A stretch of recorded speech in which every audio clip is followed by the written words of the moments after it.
All right, welcome back, everybody. I'm super excited to have one of the most influential people in my life that's gotten me from where I was to where I am today.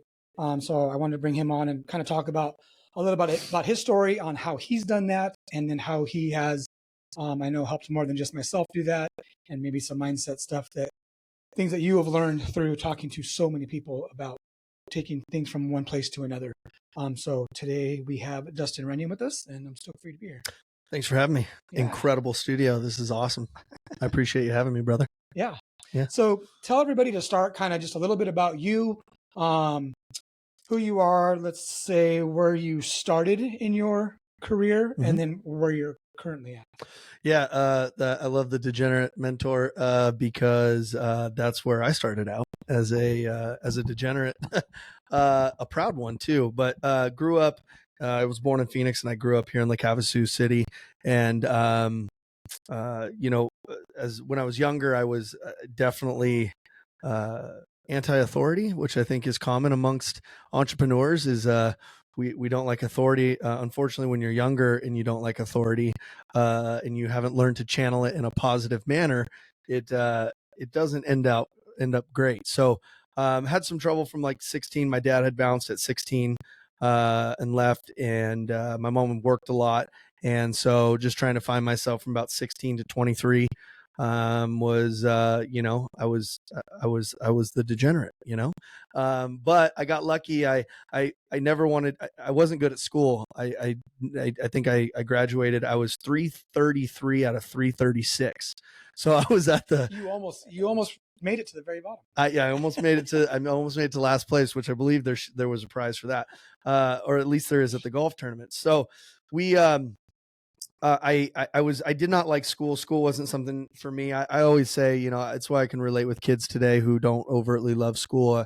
I believe, I didn't fail school. School failed me. And that may be a victim thing to state. But that mindset of looking at it that way was I needed to find kind of my path and what was good for me. And so I lasted a semester in community college and got directly into real estate. So I went on Craigslist. I looked for real estate because a real estate job because my mom had been in real estate. I basically grew up inside of real estate offices as a kid, and started real estate because I just wanted to make some money. I needed money for the weekends, man. And going to college wasn't making me any money. So I went on Craigslist. I found a job, and it was in 2008. I was in Phoenix, Arizona. I'd moved back to Phoenix when I was 18. And so I was 21, and I got a job with a gal who was Rookie of the Year for a Keller Williams office. And I was going to be her assistant. And I came in, and it was about 2 weeks in. She goes, you want to be a short sale negotiator? And I thought a short sale was, it was a quick sale. Like it was short. Short and term. So I was like, oh, we're going to get these deals done quick. Unbeknownst to me, short sale was actually a long sale. We had a deal going for about longest one was a year and 9 months, and we got, I think it was about $120,000 gig, and we got 2%. So that's what we got back then. And so I worked for her for a couple years, and then went on to work with actually my first real estate mentor, who is now Andrew the home buyer, Kyle Weiloge. He was my first real estate mentor, and we went to a Remax office, independent, and ended up going into just an independent brokerage. And I negotiated short sales for him. And he had done at that time opened up a bid company where they were bidding down at the courthouse steps. And so I did short sales. We had about 70 files going at a time. We did really well as far as like numbers were concerned. But what was kind of fascinating that ended up becoming something that was eye-opening later on was at the independent brokerage, and even at the first brokerage that I had been a part of, was you basically signed up and they said, good luck. You got an office and they said, go get them, Tiger. And so with the independent brokerage, it was kind of the same thing. There was really no training. There was no education. There was no structure. We were just trying to go out there and do the best we could. We built the short sale team at the time off of door knocking and cold calling. So the internet. So those were kind of the three sources that we had used to build the business, which in my current business today is the exact same. I haven't changed. Yeah. I've not changed a bit with regards to that strategy, which is something we can talk about later. But from there, to be completely honest and vulnerable, is the short sales. I mean, I was 23 years old and I'm sitting in front of people who've like lost everything, and I'm getting calls at midnight, and it was high anxiety for me at the time, and I just really genuinely couldn't do it anymore. And then my lifestyle wasn't a lifestyle I was basically cashing my check every single weekend and just trying to survive Mondays where I can get my check on Friday. So that didn't help the anxiety either. It's one thing that I learned is quality action curates anxiety, and negative action creates it. So it's funny that or a lack of action creates it, which is also action. So what I realized is anxiety was something that was curated by by my behavior, good or bad. And Kyle at the time, he would always say something that he was anti-Western medicine. So he was like anti those things. He was very influential on me. So I never went and got like that kind of help with it. But what I did do is I ended up moving back to Lake Havasu. I came down for Mother's Day, and I had met the number one realtor here in town at the time. And she was like, "Hey, the internet's kind of this thing, how much business have you guys done in Phoenix?" And I told her, and she's like, "Oh my gosh, that was a lot. I don't know if we were profitable at all. That'd be a Kyle question, but but you were doing a lot of deals. But we were doing a lot of deals. So that's a start. Yeah, we were doing a lot of deals, doing a lot of business. We were a top short sale team in Phoenix, and she says, "How are you guys doing this much business?" And I told her, I said, door knocking, cold calling, and the internet. She's like, the internet, that's like a new thing. And this was around, I want to say 2011, around that time, 2012 maybe. Yeah, because nobody still wanted to door knock or cold call. So let's pick the internet one. Yeah. And in Havasu, for sure, that wasn't a thing, And like Havasu, we live in a smaller town. There at the time, there was about 55,000 people here, and nobody really cold called or door knocked. It wasn't at least the culture of the office that she was in. And so the internet was a big thing. And I was young, and I was like, yeah, I can help you out with the internet. At the time, I had a car, the Ford Expedition that had 300,000 miles on it, that had an interlock in it because I had gotten a DUI when I was 20, but I didn't have a car for 2 years. I was taking public transportation back and forth to work every single day. Luckily, in the state of Arizona, they wait. Yeah. They wait for you to get a car. They wait for you to get a car. Once you get the car, they're like, ding. So it's funny. So I moved back to Havasu with the interlock in my car, and I started doing internet stuff for her. So I started doing blogging. I started doing, social media. She had never had social media. Just got on social media, and then started doing, some logo designs, and started doing some graphic type stuff for her. And I really enjoyed it. It was the first time. I don't know what it was. It was the first time, and it may be because the short sales were so difficult for the seller that made it not as like, they weren't ever, they were happy at the end of the sale, but they were more like they still had, it was still such a tough time for. Yeah. And so I don't know if I didn't find purpose in that or a whole lot of fulfillment in that. I mean, it was better than them going to foreclosure, but with her, she was so appreciative, and she was so grateful that I had this skill that she didn't have. And it was the first time that I had felt like I was like really needed, and I was worthy. It's funny when you grow up with your parents, they get to see all of your mistakes. So they get to see everything that you do that's not great. They get to see everything you do that is great. And they get to see it all when you grow up. So when you go to them and you're like, "Hey, I'm ready to go," they have all this history of you not being ready to go, And so my mom had ran the office at the time, and so she was kind of hesitant to hire me, which I totally get. At the time I didn't understand it, but as I get older, she saw everything. She saw. She can't unsee it. Yeah. She saw the early arrests. She saw the low grades. She saw the lack of commitment. She saw the degeneracy. And so I worked for her, and it was a kind of a way, and unbeknownst to me at the time, but I was like proving myself to her at that time.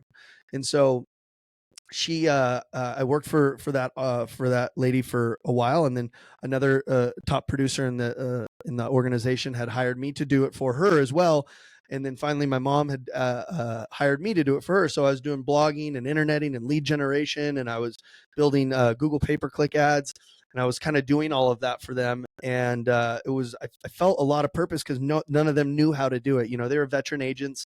They've been in the business for about 25 years, little old school, you know, but I was, you know, much respect to them looking even backwards, the ability to be open to seeing something different. So, I did that, and then the office hired me on as the technology director for him. We had a team leader at the time. Her name was Jackie. She had hired me on. I started teaching, and I really got a lot of fulfillment from that. Like, here's this guy, like, who am I, right? And some of the decisions I'd made early on in my life, no one wanted to listen to me. No one wanted my advice. And now all of a sudden, like, people are showing up to my classes. They're showing up to my YouTube classes. They're showing up to my Facebook. My, you know, Twitter at the time was big. So they're showing up to my classes, and I got a lot of fulfillment from it. And so from there, one day that team leader had left, and one day my mom got stuck in Phoenix, and the team meeting was the next day. And so they had asked me to run the team meeting. That we had what was called an agent leadership council, so an ALC, which is like a board of directors for the company. And they had asked me to run the meeting, and so I did what I only know to do. I brought mimosas for everybody, and I turned the music up loud, and I just was myself. You know, I was always a high energy kid, and I was always somebody who wanted more. I had, you know, a lot of wealthy friends growing up, and we weren't very wealthy. So I knew I always wanted more because I was able to see it through my other friendships. And I just always had this desire in me to see more or to want more, and always had a lot of energy.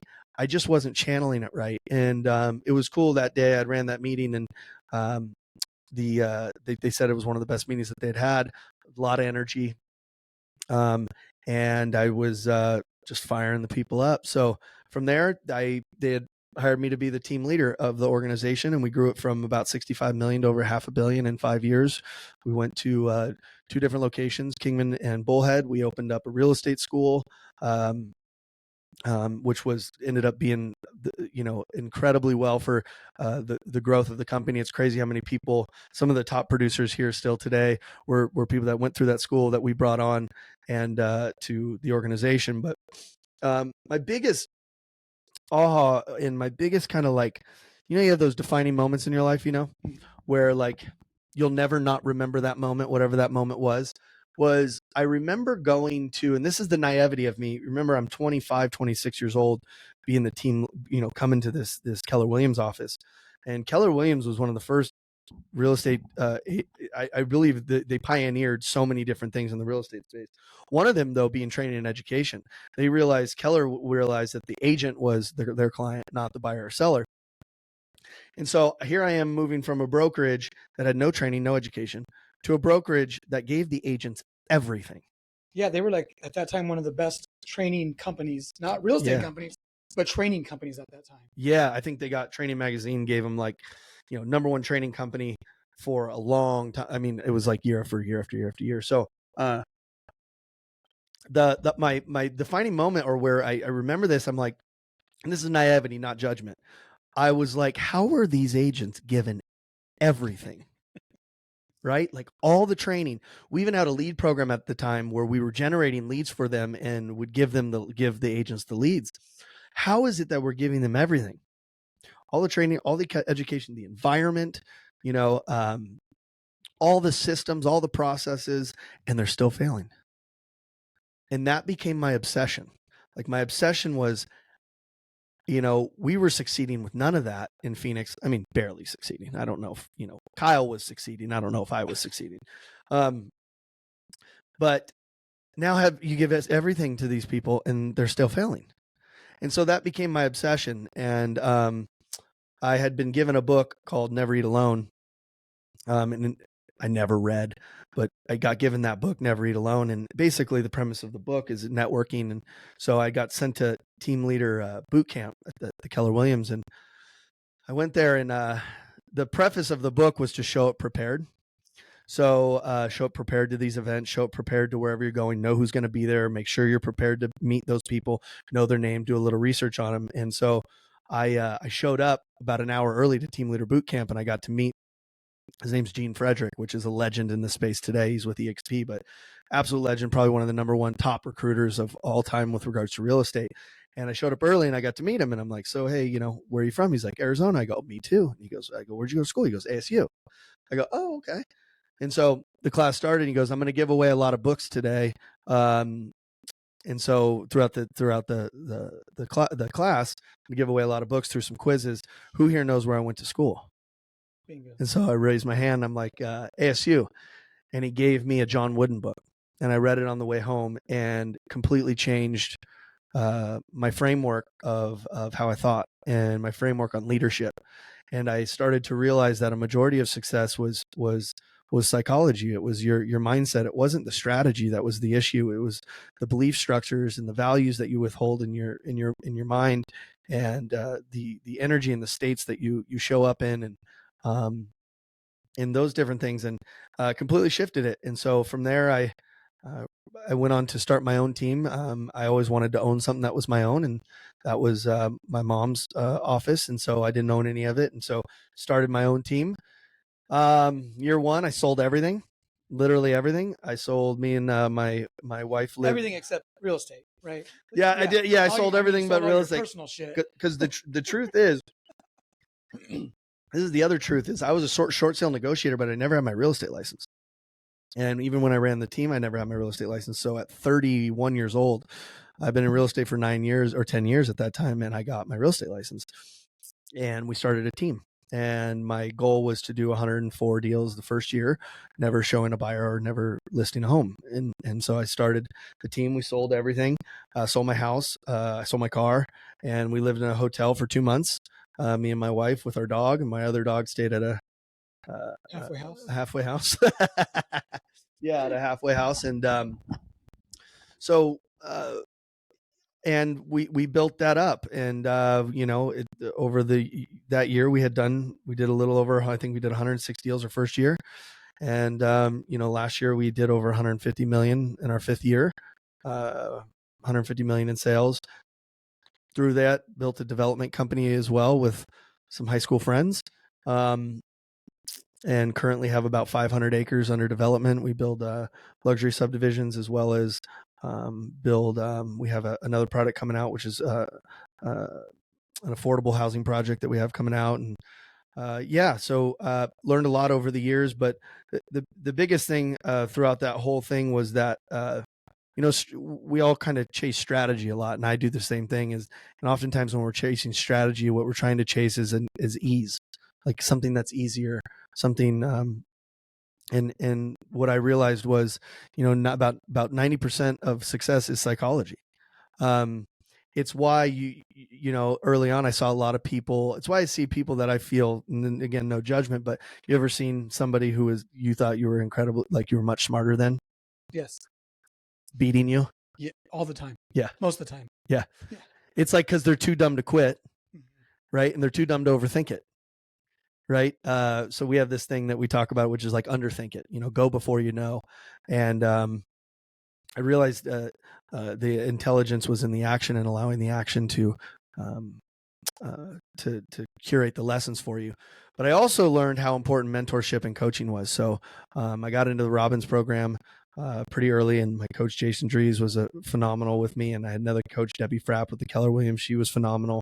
My current coach, Kristen Cole, Nick McLean. I mean, if I want to get good at something, I hire a coach, no matter what it is. I've done triathlons. I had 3 coaches: running coach, swim coach, bike coach. Golf, got a coach. Yeah, that's one thing that you've really instilled into me. I fought it. I mean, you've been my coach for, 10, 11 years, but it was the only one.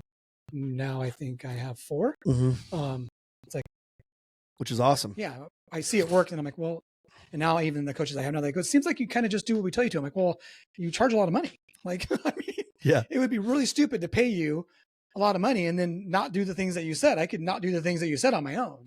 Yeah. I wanted to go way back. You said when you started really showing people how to do things and building their confidence in you, I think too that you were probably building confidence in you. Like, when you were in Phoenix, did you believe that there were things that, did you really believe that you could do the things that you're doing now? Or do you think in having people allow you to build confidence allowed you to build confidence in yourself too? Do you think that your self-worth and self-esteem in that time got much bigger too. Like before you became the team leader, like obviously there's parts of you I know that you knew, like, I know I can do this, but were there ever parts of you that like who the fuck are you? 1,000,000%. I mean, dude, I was flat out. Yeah, a victim can't see. A victim can't see confidence, can't feel confidence. A victim can't see opportunity or feel opportunity. A victim can't connect with people who take personal responsibility for their lives and for their situation. And so I would consider myself back in the day a hardcore victim. I blame my mom, my dad, I blame basically everybody around me. And it wasn't till I started to get appreciated and I had that skill and I started teaching and people started thanking me, where I'm like, oh my gosh, kind of owning this shit and stepping up and taking responsibility. It gets me what I wanted by blaming and complaining.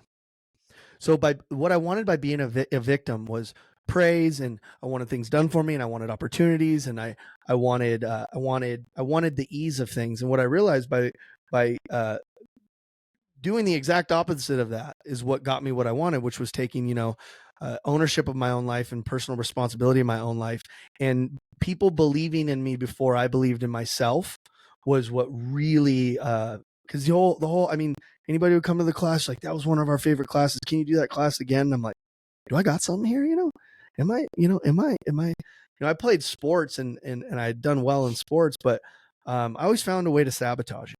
I think that's like the degenerate in me. When things got going too well, I found a way to always throw like a stick in the spoke. And what do you think that comes from? And because I know you've dealt with a lot of people, and I feel like a lot of us do that. You've coached me through that. But have you ever put your thumb on like why we self-sabotage? Like what that comes from, or what's inside of us that goes, oh, this is just going too fucking good, so let me just do this and screw it all up. Well, when you start to make a little bit of money, and at that time I was 25, 26, 27, even when I was doing all the technology, at the time I'm making almost right at six figures. And when you're that age and you're making six figures, money, people think they're after money. And what I think is a lot of people are after freedom. And what money allows you to do is to have freedom.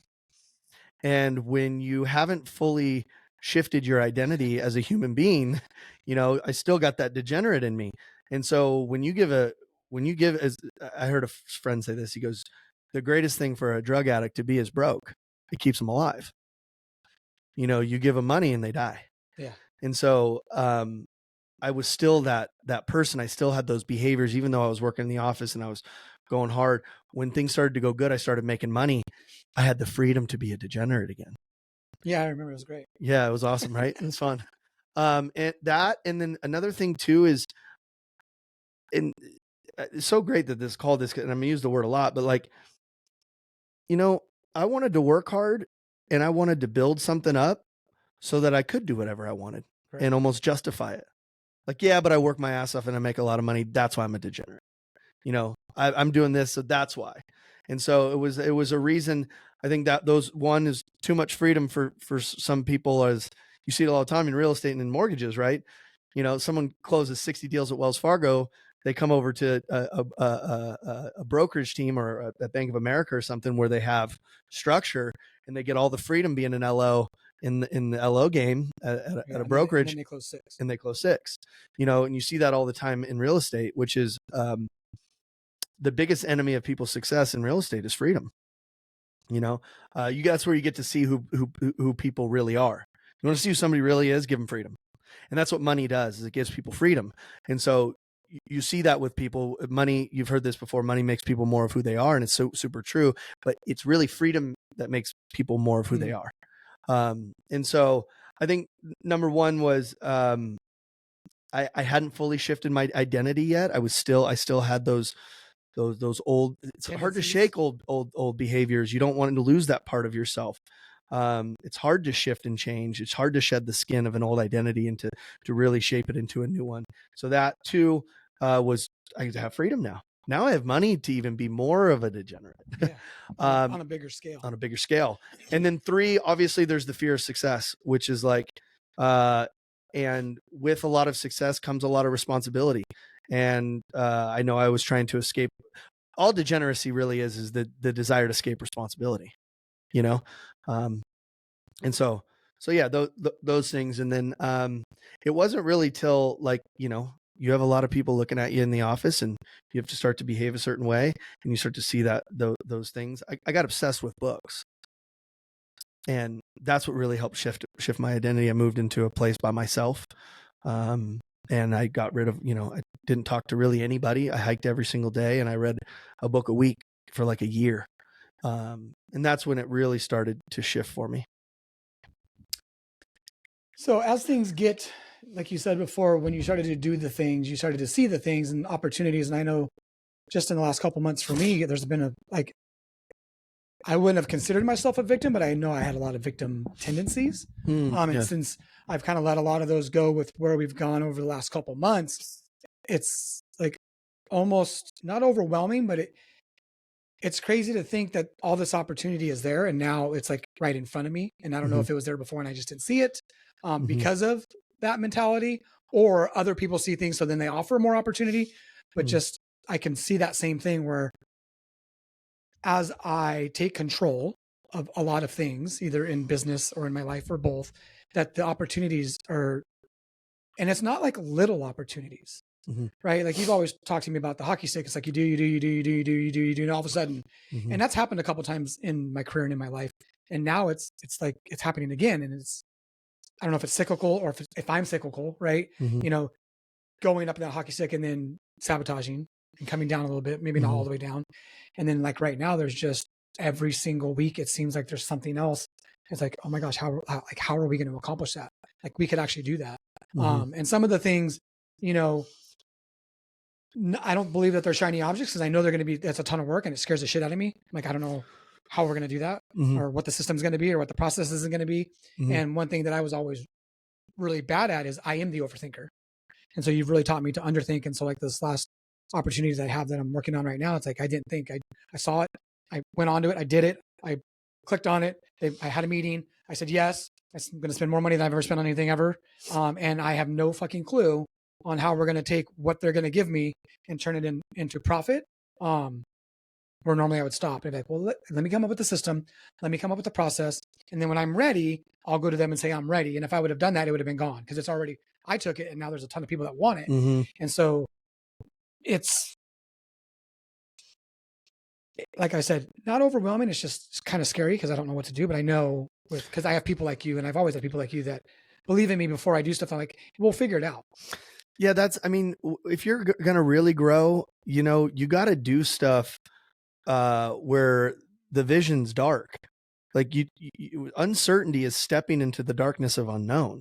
And there's one of my favorite quotes, which is like belief or faith or whatever you want to, however you want to look at it, or trust in self, is when you step into the darkness of uncertainty, faith or belief or whatever is knowing one of two things are going to happen. One, you're going to have something solid to stand on, or two, you're going to learn to fucking fly. And you have to trust that you know you're going to fly. And, you know, being a degenerate, there's so many times where we've broken the trust with ourselves in the past. And there's so many times where we haven't followed through.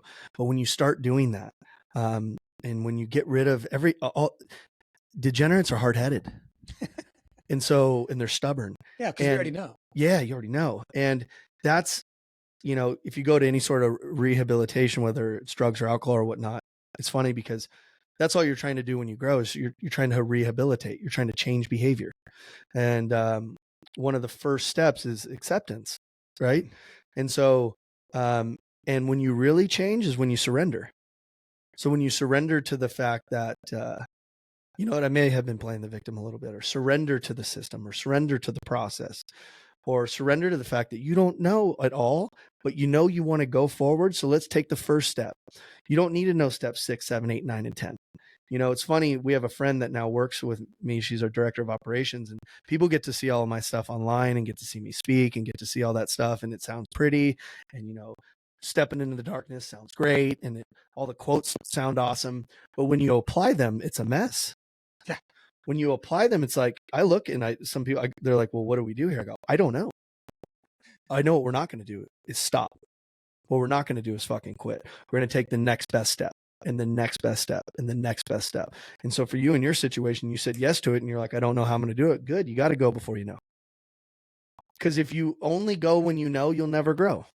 Yeah. That was a rhyme. I like it. I never said that, but it's the truth. You have to step into that uncertainty of it. You have to say yes to things that your heart tugs on.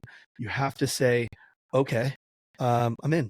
You have to back yourself into that corner. It's like for you, you know, you've raised an incredible amount of money. How much have you raised in the past 12 months? 12 million. $12 million, right?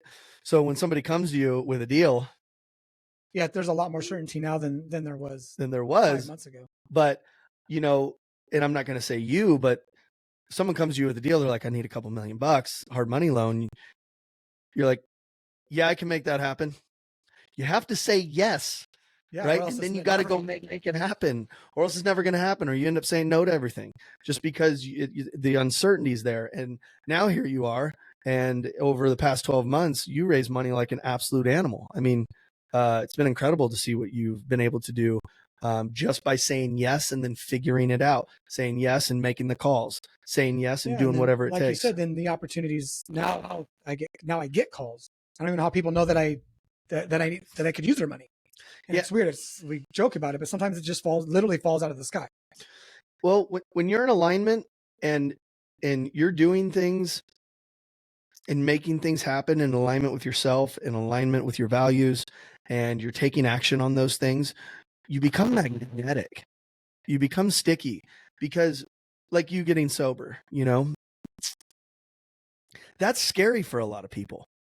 And they see somebody like you who does it and sticks to it for over 5 years. How many people have reached out to you to get sober? 30 or 40. You're pretty magnetic. You do things that scare other people. When you do things and people go, I really want to do that, but I'm scared to do it, and he did it, you become magnetic. And then opportunities start to flow to you. Then what's really cool, especially in business, is when you do that over, you know, half a decade to a decade to 2 decades plus, what's great is how successful people are calling you for opportunities. Yeah, it shifts. It shifts. Starts to change. Yeah. Now you have other leaders or other, you know, successful investors or other people who are like, hey, let's join forces in some manner or whatnot. And you start to attract those types of people. And so, you know. Yeah, it's super weird. I've been on it's called Portrait of a Student. It's building out what we want our high school students to look like once they graduate, whether their track is to go to college or go into the workforce. And so I'm on this, it's like a board. I don't know, there's like 30 of us. And it's surreal to think from where I was, right, to where I am now, to be asked to come back to something that you just don't think. There are times in your life where you don't think, you know, I can remember you talk about pivotal moments, and I told this story before and you know it, but I just remember leaving CrossFit one day and we were talking on the phone about something and you're like, I'm super proud of you. And I said, well, I really appreciate that because I do. And you're like, you finally did it. And I'm like, I did what? And you're like, you went from being the warning to being the example. And I remember sitting in front of True Value, like bawling like a baby, talking to you on my phone in my truck. And it's like, there is a time you can shift those things. And like you were talking earlier about stress and action. And then for me, I always believe that most of my stress comes from me not being in alignment, right? And that what I say I want to do and what I do are two different things. So the doing is the action part. And knowing that as I start to do these things, even when I don't think, because there's still times where I'm like, well, I wish I could have done that, or I wish this opportunity would have happened, or why does that person get that opportunity, but I don't get that opportunity? And then I have to, you know, take a look at myself and go, okay, well, let's not worry about all that. What opportunities do you have? And then how can you say yes to more things? And so that was the last time. I think the most I had ever raised for the project was 3 million. And then I got asked, hey, do you think you can raise 11? And I'm like, no, but I'm going to try. I'm going to say yes, and we're going to figure it out. We ended up only needing 9, and we raised 9 for that one project. But now it's like, okay, well, now 2 more opportunities because of that came. And so it's like, it's not as scary. Yeah. And then you start to curate a quality relationship with yourself. You know, I think that totally is the main thing. Like I used to think that by me going and getting blacked out, that I liked that because of the uncertainty. But here's the thing. looking back, there was no uncertainty. I knew exactly what the fuck was going to happen, like to a T. Like we are drawn to certainty, and it was very certain who I was going to see, how much I was going to spend, who I was going to be with, if I was going to come home, where I was going to end up. All that, whether I wanted to believe it or not, was probably the most certain thing in my life at that time. And once I quit drinking and I had to sit with myself, which is what I never wanted to do, I started to understand more of like, you know, the things that you taught me, my 6 human needs. I'm like, drinking satisfied all of them. People, I think that these bad things make us bad people and that it doesn't fulfill us. And I'm like, man, it fulfilled all of them. Like all of them at a high level, depending on what I did. Like, yeah, but you didn't serve and give back. I'm like, I didn't. I mean, I bought, I don't know how many rounds of shots. Like, you know, people didn't have money to go out and I paid for them to go out. I was giving back. That was serving. That is right. I was getting love. That's one way to look at it. Yeah, that's like, one form of giving back. When I had to sit by myself, when my wife would go out of town, I would always be out. She would go out of town. I'd just sit at my house by myself and be like, okay, you're here. Like, you're going to have to think. You're going to have to think about why you did the things you did. And as I sat and thought about those things, I was like, wow, it really did meet all of those needs. Now I can turn all that energy into meeting those needs in somewhat more of a productive way. And so, vehicles you use to meet your needs, the quality of the vehicle that you're using to meet the needs will be the quality of your life, you know? So if you have a destructive vehicle that you're using to meet your needs, well, then you're going to have a certain quality of life. If you're using an empowering vehicle in order to meet those needs, you're going to have a much better quality of life. You know, you can get attention by being the loudest, biggest complainer. You can get attention by gossiping and talking shit, or you can get attention by building something beautiful, by giving back, by creating opportunities for other humans, by building something big. And that's a way you can give back too. Both get attention. Just what type of attention you want to get. So, yeah. What's one thing, if there's anybody out there, whether they're young, old, because I believe you can be either, that maybe is more of this right now, and they know they want to make a change, and they know that they're put here to do better. They know that they're put here to do more than what they're doing. They just can't get out of their own way. What's one piece of advice that you would give them that could help them make a shift? One thing is that I've learned as I've gotten older is we all need to go through the things we're going through, whatever it is. Whether you're struggling with an addiction, a porn addiction, an alcohol addiction, a drug addiction, a food addiction, whatever it is that you're going through, whether it's financial, you know, you spend, or you're not making enough, or, you know, you're disconnected from your spouse, whatever it is that you're going through, you need to go through it. That's like one of the things that I learned is I would judge what I was going through, and then I would judge myself, and then I would beat myself up over it. And I would say, like, in self-judgment it's the enemy of growth. You know, I tell this to leaders all the time, that you can't influence that in which you judge. So, you know, it's why a lot of leaders of organizations, like, the first thing I get is like, dude, your people aren't doing what you need them to do because you're in judgment, all of them, and they fucking feel it. You're leading with fear, not love. Oh yeah, I know. I've been there. We all have. I have as well. You're leading with fear. And when you lead with fear, people feel judged. And when they feel judged, they shut down. And so when we judge ourselves for the things we've done or are doing, we close off to anything else that could happen.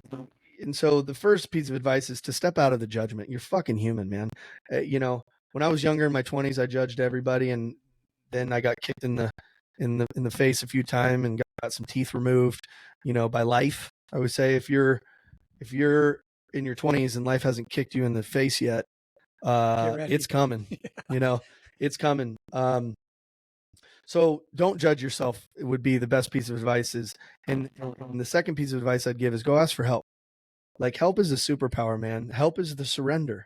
So you're hard-headed, you can do it all by yourself, right? That's a lie. You know, there's no such thing as self-made in life. You know, I love it when I got friends that got it tatted on their knuckles, and I'm just like, there's no such thing. If you have a business and you built it all yourself, and you built the product yourself, and you built the marketing yourself, and you sold it to yourself, like, go, I use this analogy, I'm like, then move to Mars, who are you going to sell it to? You need somebody to sell it to, right? You need the clients and the customers. You're not going to do it alone. And you're also not going to grow alone. And so I would say, you know, if you're going through any of those things, it's crazy. Do this thing. Go to Google and say you're dealing with some sort of addiction or something financially or something with your taxes or something with your relationship. Google your problem that you're having and see how many fucking results show up. You're not alone. Yeah. And what's funny is the more you start talking about it, the more you'll realize other people are going through it. And the more you're open and the more you're willing to ask for help and the more you're willing to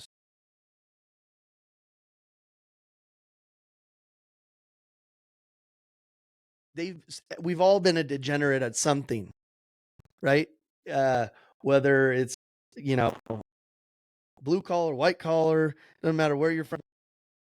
You know, if you're trying to get sober, call Greg. Fucking the guy's been through it. And trust me, we think these mentors are going to judge us. They don't, because they've already been there. Yeah. We've already walked it, man.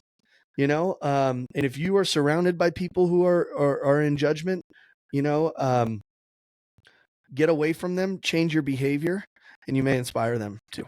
So awesome. Yeah. Well, thank you so much for being on. I appreciate it, buddy. Thanks for having me. I love this. Yeah.